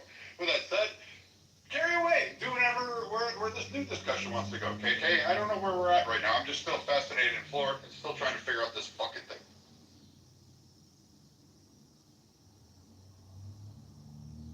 Okay, so I mean, this topic can go several different directions. One direction we were discussing earlier before we went down this Telegram conversation is, what is if there is a singular factor to determine who could be a potential shooter per se. We were talking about race, we were talking about gender, we were talking about the trans community switching from one to another. We had some stats given. If you just joined the room, you can scroll up and everyone gave some interesting stats. So if the stage is popcorn style, please allow those who newly joined the stage to speak first. And then I'm going to mute up, and I just want to get your thoughts on what you think of the Minnesota shooter, what you know about that shooter, and if there's any defining factors that you feel like could have prevented all of this going on. Yeah, so I'll put in my first thoughts, being that I'm probably the one on the stage that's the most recent out of the K-12 system, so I probably know the most about it, at least in recent time. That's just because you're 12. Yeah, it's fucking dumb. Like, I'm so sorry, but all the drills and all the safety preparations that we do, I mean, if you guys read statistics earlier, I'm hoping that one of them that was read is that the majority of the school shooters don't come from outside the school, they come from inside. It's the students that end up doing it. So, for example, when we go through all these like dumbass school shooting drills that we have to go through 24/7, quite literally all we're doing is just giving the game plan away to the shooter. That's all it is. It's, hey, the shooter's going to come from one of you guys, and one of you guys, apparently, who's smart enough to operate a fucking gun and have a whole detailed plan out of how you're going to kill people, is going to be too stupid to realize that when the classroom lights are off, that it means that people aren't in there. That's what all of a sudden that's what it means. Not that it's fucking off and everyone's huddled up in the back like a firing target to spray and pray in the back of the classroom corner. Or here's all the exit routes. Guess what? Now the shooter knows the exit routes too. So he knows exactly where to take you out from there as well. And like that's a big factor, I think, that whenever people go into these safety discussions, or they go into even more things, like for example, arming teachers and all that bullshit that they want to go through there, even though statistically you can add on more, adding guns to the situation doesn't necessarily make it more safe, especially when those teachers or the people that are armed civilians don't have training in high pressure situations, don't have military training, don't have police training, and even some of the police, when they do have training, choose still to not do anything. We saw that during Uvalde. So like, there's a ton of things where we see people with training and without with guns, that even when they're present at the situation, I'm pretty sure from 1982 to 2012, out of all the mass shootings that happened there, less than 1% of them were stopped by somebody who had a firearm on them as well during that time. So do I know what the solution is? No. But do I know what one of the solutions isn't? It's adding guns. That's not a solution. And thoughts and prayers haven't fucking worked for the last 30 years in a row. So that one's not doing anything either. What needs to happen, at least in my opinion, America needs to start caring more about children than they do about their gun culture. The moment that we stop caring about gun culture more than we care about the lives of people, or we care more about people than the right to have a tool that lets us play God, then maybe we'd be okay. I do have a question. That tool doesn't let them play God though, because you can't carry down with a gun. I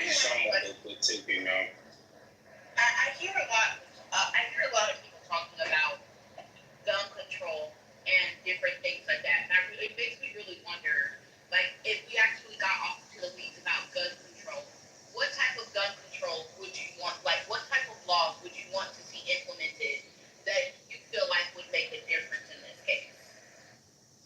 Yeah, sure. I don't want anybody, and call it ableist, I'll double down on it. I'll stand on it. I don't give a fuck. Anybody with some type of mental disorder, get the fuck away from a gun. You don't need one. If I can't have the mental disorder going into the military in order to do so, you can't have one to own a fucking gun as a civilian. I'm okay. If the military can realize that, so can like regular civilians. I don't think that's a huge fucking step to take. On top of that, when it comes to what's called evaluations, et cetera, I think that people should have to renew their gun licenses. I think that people should have to renew their psychological tests. Because, for example, one person may be okay mentally to handle a firearm during 1 year. In 5 years' time, something crazy could fucking happen to them where they develop something where they're no longer able to do so, right? So I believe in the same way that people have to get licenses renewed for multiple different things, so should gun licenses, and so should the test to see if you're mentally fit to carry a gun as well. That would be one of the most basic ones that would end up curbing a lot of shit that we have to deal with right now. Call it ableist all you want, I'll stand on it because it's safe. No, I agree with you. I think a lot of people have been saying that in order for people to buy certain rifles, certain pistols, I know depending on where you live now, you have to have a pistol permit and different things like that. So there are states that have licenses in order for you to own, in order for you to conceal carry, and do different things like that. I think like even in certain states, if you're under a certain age and you decide to buy a pistol, you have to have a pistol permit, which you go to your local sheriff department. And yeah, you can't, in certain states, you can't even buy one unless you're 21. Yeah, right? this county requires a pistol permit. I'm sorry, Marshall, what did you say? This county required a pistol permit of the shooting. Yep. The county specifically requires a pistol permit. I think. Yeah, so, and then too, I think the bigger part here, and I agree with you, is the mental. And this is where it kind of gets tricky. You're going to. Is it just me or is she matrixing right now? Yeah, you're matrixing. Can you hear me better now? Yeah, you're good. Yes. Right now, yeah. Okay. So unless, and I agree with you, this is going to be one of those things where unless the state or the federal government puts something in place for people to take a mental test to ensure that they're capable of carrying, that's going to be the tricky part. Because that's the reason why earlier, and I don't know if you were here, I asked the question of when he went to get his gun, because as far as I know, if you have any type of mental disorder on record, you cannot purchase a gun. Correct. It's already illegal under federal law. Yes, and in this case, he was not seeing a doctor. He was not going to someone that would have been able to say, hey, surprise, surprise, this person's mentally unstable. Let's make it to where they can't get a gun. Like I heard people saying he was struggling with his sexuality, but even though he was struggling with his sexuality, that's not cause, unless we're going to make it law and cause to say, if you're a person who struggles with your sexuality and jumping between if you want to be trans or not, you have to go to a medical professional and then get that documented and then, put that in a way where you're no longer able to access guns. That's one thing. So I do, that type of mental test is going to be a hard one to get past because now the question becomes, who do you deem mentally stable and who you don't deem mentally stable? It's not just that, it would fit the definition of an undue burden. Now, there's already an existing federal law in the books which allows the federal government to argue, right, if you're schizophrenic and it's on record, right, like, you can't go buy a gun in most states. If you have a history of DV, you can't buy a gun too. Right, but I'm not necessarily speaking on this, history that's already been there. I'm speaking more of, you need a test on site in order to get that. Not bring your medical history, et cetera, et cetera. No. Before you need to go get assessed before going ahead and... One of the problems is that the court calls stuff like that an undue burden. There's a balancing test the court does with rights. And one of those tests is a reasonable person undue burden test. Right? And the question is it an undue burden to have to take a mental test to be able to access a right? That is the question the court would consider. given that it's more conservative, it might side conservative, but that would be the essential question at hand. I understand that. The opposing question from the moral perspective, at least to me, goes, where's the undue burden of the amount of people dying every single day, especially children, from this shit? Well, that's a different argument. Marshall, I thought in this thought experiment, we were, I don't, and I could be wrong, I thought we were not using the Second Amendment as our like measuring stick, right? Because I'm sure in all his proposals, mine included, we would abolish the Second Amendment, and gun ownership would be a privilege, not a right. Certainly under the framework of the Second Amendment, there are a gazillion hurdles. Well, if you can get it passed, like, I'm not gonna, like, if there's a campaign wage to change the constitutional amendment and I'm on the losing side, I'm not gonna bitch about that. Like, I just don't. You fight a hard campaign for what you believe, and if it doesn't work out, it doesn't work out. So I wouldn't exactly be that way. More what I meant was, we either think all the constitutional rights matter, or we think none of the constitutional rights matter. The important part about rights is that they can be limited. The Heller test in 2008 said limited or fundamental but not unlimited. And the most recent, the Bruin test, rewrote the standard from the 1790s to like the 1920s or something. I say all of that to say that it is a constitutional right in that way, and that we can't. I mean, is it a right? We can't brush the listed right to the side simply because we don't necessarily like it. The right exists. The right passage is what you. Hold on. The right passage is what you propose, which is a constitutional amendment. That's completely within line of the system, like how you're supposed to actually do that, right? Like, there's an amendment process, and like I said, if we change the amendment in a perfect world and I'm on the losing side, I'm not going to complain about it. Fair's fair. I think once the boomers lose power. Sorry.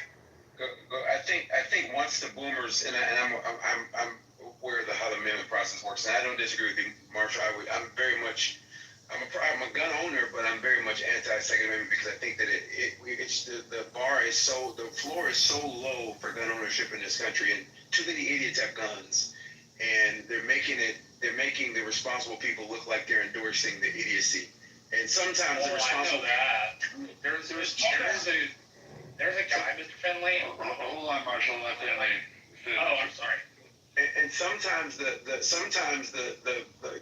gun owners do endorse the idiocy because the fear is the slippery slope fear, and I think that that's where we get it wrong. This idea that if you do this, then they're going to do that and that and that and that and that. And certainly, and we've seen this with gun rights. Certainly, there's a point in which you can put the brakes on this imaginary slippery slope, and that is a big problem because again, even a lot of law enforcement folks will agree there are certain things that are quote unquote common sense that we could do that's pushed back against. And one of those things is like the handcuffing of the ATF to freaking get the handguns out of the hands of the idiots. Like we handcuffed them from doing that because we fear the government overreach, and I think that in and of itself is counterproductive. Okay, if I can jump in and Hold on, Mrs. Clark. I'm going to let Marshall go because you wanted to respond to that, and then I'm just going to interject for one sentence, and then I'm going to hand it right to you. Yes, sir.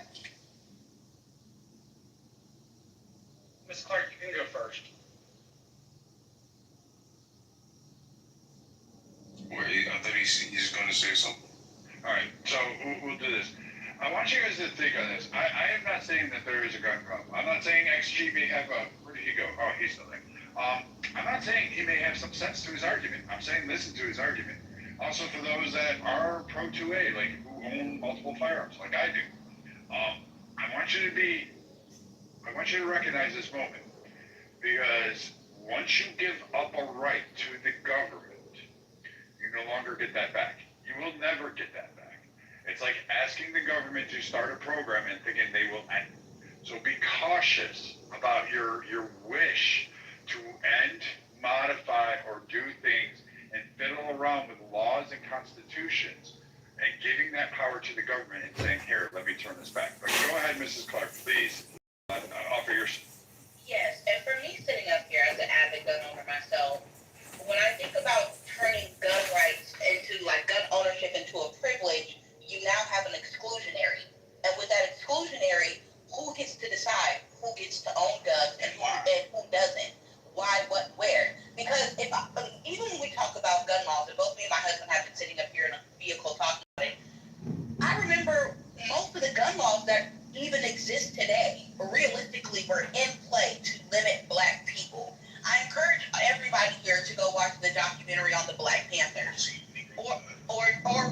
Negroes with guns. Heavily after slavery, black people were like, hey, we have the right to take up arms. We have the right to exercise the Second Amendment. And we did so heavily with guns and different things like that to defend our towns. That's when gun laws started coming out saying who and who can't own a gun, why you can't own a gun, when can you carry a gun, stipulations to carry a gun.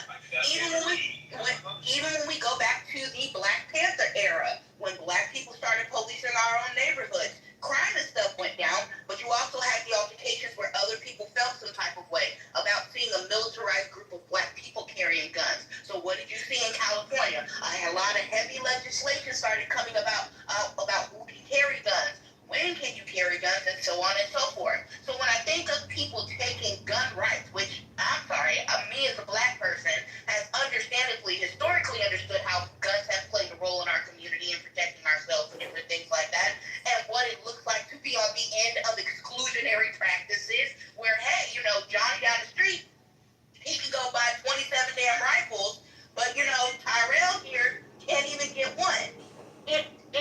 I can't get behind it. Even when I grew up in California, me and my family, we had, and for those of you who know, we were ranch hands in California before Paris and stuff was urbanized. I distinctly remember my grandmother and my grandfather going through shit because they would be outside shooting coyotes and other animals to protect the cattle, and they would have the authorities come out because they heard gunshots, and the idea that black people had guns was just throwing the police officers off. They were just so like, well, why do you have it? Why do you need it? Why do you this? Why do you that? And I distinctly remember my papa telling one guy, I don't ever remember you talking to so-and-so asking them these questions about why they shoot their guns, so why are you asking me?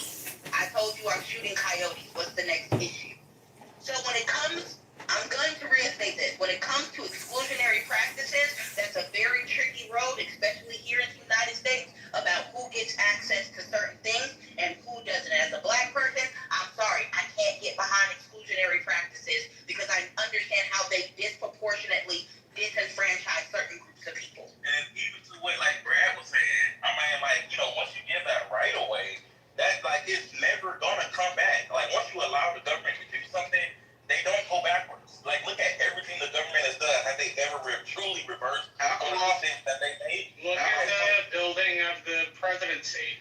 Alcohol. The president has become ever more powerful over 150 years. Yeah, and let Mr. Park finish and I'll respond to the alcohol comment. And shit like that. Like even to I think it was Finley talking about the ATF, about like people handcuffed in the ATF to stop it. I'm like, the ATF is fucking like the ATF be on bullshit. They making up rules because they feel like it that are not laws, making people felons because they just woke up on the wrong side of bed today. Like like people, that's why people don't like the ATF. If they was actually doing what their fucking job was, nobody would have an issue. But they come up with bullshit rulings out of nowhere and just go fucking with people. Like they pulling up at people's houses like, let me see all your guns. Like for what? Why? That's not your job. Like do your job. Why are you over here creating new rules that nobody voted for it? Like come on now. Like and then too, even when it comes to the Second Amendment, it's there for a reason. Without the second, what guarantee you're gonna have a first? Guarantee you're gonna have a 13th, the 14th, the 4th, whatever amendment. Like there's no guarantee you have any rights at all without the second. That's the whole purpose of it. So, can I say something to that? I got that. Yeah. So Finley, you brought up to Mr. Park's point of the prohibition era. You should. One of the key things, I hear this a lot when we have these discussions. Look up what the rules and regulations were for alcohol and distribution in the breweries and the number of breweries and all that stuff, and how their taxation was actually what was probably the most beneficial to our economy. Then prohibition happened. Then they lost substantial income, like massively crime went up and all this stuff. Then they said, hey, we lost significant, we're going bankrupt, and people are still fucking drinking anyway. Now all of a sudden, they bring back prohibition, but they regulate the hell out. And they do a lot of different things. Like you should actually go see what goes on in terms of the Alcohol Authority and what they allow, who oversees it, the Bureau of Alcohol, Tobacco, and Firearms, you know, that three-letter agency, that ATF that makes up rules. See what they do for alcohol and the tobacco. Same thing occurred in tobacco. You know you can't grow a tobacco plant in your backyard thanks to our federal government. It took away your right to do so. Only 3 states allow you to grow, I think it's 4 plants in your backyard for personal consumption. When before, you could actually just grow tobacco in your backyard. You technically can't anymore. You cannot have your own still in your house. Like all those little beer makers and portable at home, like the breweries and stuff. You can't. You have to make sure you're within the regulations of your state and your county, and that you pay the associated stamp or tax or tariff in order to produce them. So these things, like, yes, what I'm saying is once you give up that right and you say the government come in and fix it, I'm not with XG on this one. I understand it, but I have a hard time blaming the tool. I have more of an issue with the person, and I don't think just ending and banning guns is going to be a solution that works. I don't see it, because we're watching other struggles occur, and what we'll go down to is we're now talking about knives, and those are going to get banned, and then we'll ban those like they're doing in Europe and Scotland, and we'll see that progression going. So again, I understand that, and again, I'm not against regulation. I'm the last person to talk about regulation because I'm not definitely for regulation. I work in the most regulated industry in the world, but so I'm not against regulation. I think we're pretty safe. And if we had regulation, but we can't do it because of the Second Amendment. I'm not against owning guns. I'm against idiots owning guns, and that's not dealing with the idiots. That's my problem. But the problem is, because of such lax regulations, and the fact that even though, like, town A, and again, let's use Chicago example. Chicago has very strict gun rules, right? Very strict. But 15 minutes across the border in Hammond, Indiana, person-to-person gun sales are totally legal without a background check.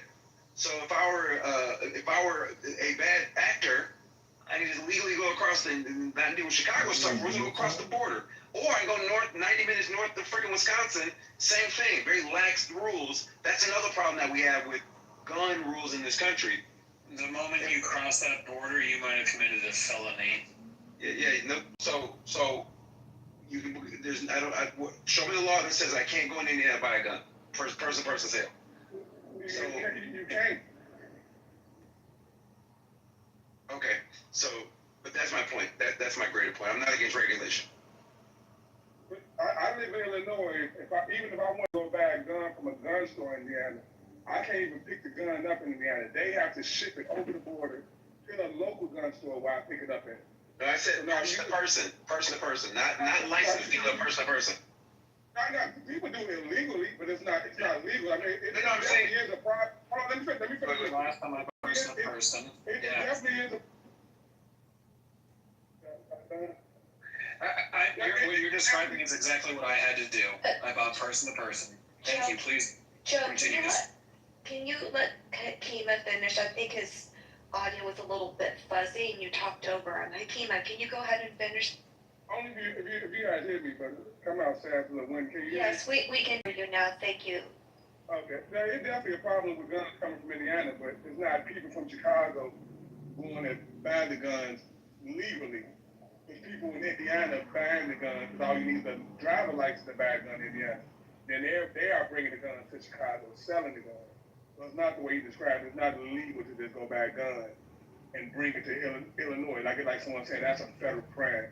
But not saying you can't do it because what's odds you get caught.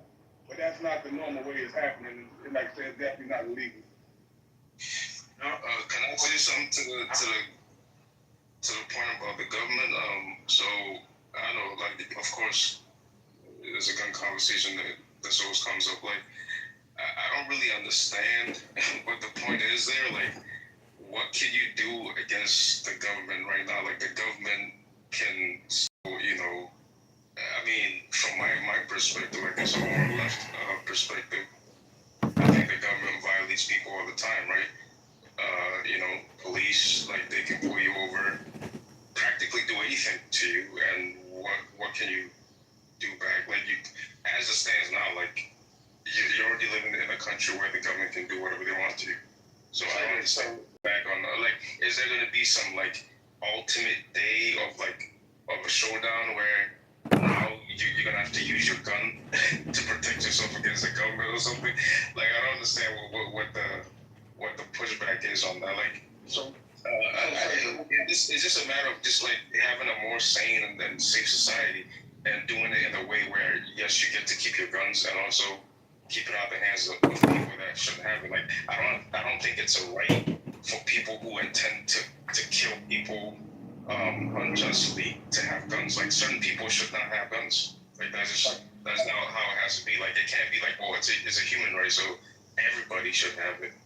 You know, as like a foregone conclusion. So Cedric, I'm gonna give you I encourage you to look this up, and it's no like source. Like I said, I'll look all sides, and I have my side, and I could be wrong. However, I'm gonna have you look up the Battle of Athens, not the one in Greece. I'm talking about the Athens, Tennessee, where a group of civilians, particularly veterans, were pissed off about the oppression of civil rights, the oppression of voters and Democrats holding a demagoguery, and yeah, those civilians waged war in the town. They went and shot it to the point where the governor